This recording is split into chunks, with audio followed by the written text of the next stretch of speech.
আমার বাসার খান্দাত বাঙালি দোকান আরও অন্যান্য দোকানও আছে। আর বড় সুপার মার্কেট নতুন একটা করছে, খুবই সুন্দর। আর গেলাম বাঙালি দোকান একটা নয়া বাজার। তো দিন দেখতে গেলাম অত সুন্দর, আর ভাবতে অবাক লাগে। তো নয়া বাজার হামাইলাম আর গিয়া কিছু জিনিসপত্র আমার দরকারি কিনলাম। আর আমি প্রয়োজন ছাড়া কিছু কিনি না, কারণ যেটা আমার দরকার বেশি ওটা আমি কিনবো। তো ফুরিও গেছে আমার সাথে, আর জারু আছে বাঙালি অনেক কিছু আছে। আর এটা হইলে একটা কচুর ডগা, আর এটা দিয়ে খাইলে শাক রান্দাম অনেক মজা, বা সুটকি শাক। ওদের ধনিয়া পাতা লইছি, আরও অন্যান্য জিনিসও লইমো দরকারি। আর ফলমূলও আছে অনেক কিছু, যেটা দরকার যার আনতে পারবা। আর আমি কিছু জিনিস আনছি। আর আমরা অনেক বড় সুপার মার্কেটে গিয়া শাকসবজি অন্যান্য জিনিস আনি। এই কারণে বেশি এমার্জেন্সি হিসাবে কিছু জিনিস নেই।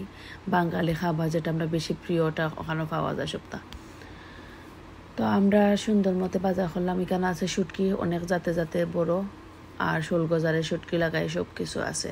আর বাঙালি দোকানও কিছু বাদ নাই, পাওয়া যায় না। আর এটা একটা লাগা নয়া বাজারে লাগা সুপার মার্কেট হয়েছি। আর স্ট্রবেরি এত লইয়া বালা করে ফলো করে দেখলাম বেশি একটা বালা নাই। তো আতাইয়া গুতাইয়া একটু ভিডিও কইরা তো আর কিছু কিনছি না। অন্যদিন কিনবো। আর বাইরে দেখা যায় মেঘ আর বেশি সম্ভাবনা। তো আমি আর বেশি দেরি না কইরা বাসা যাওয়ার লাগে মানে একটা প্রস্তুতি নিলাম। আর বেশি একটা কিছু কিনতাম না।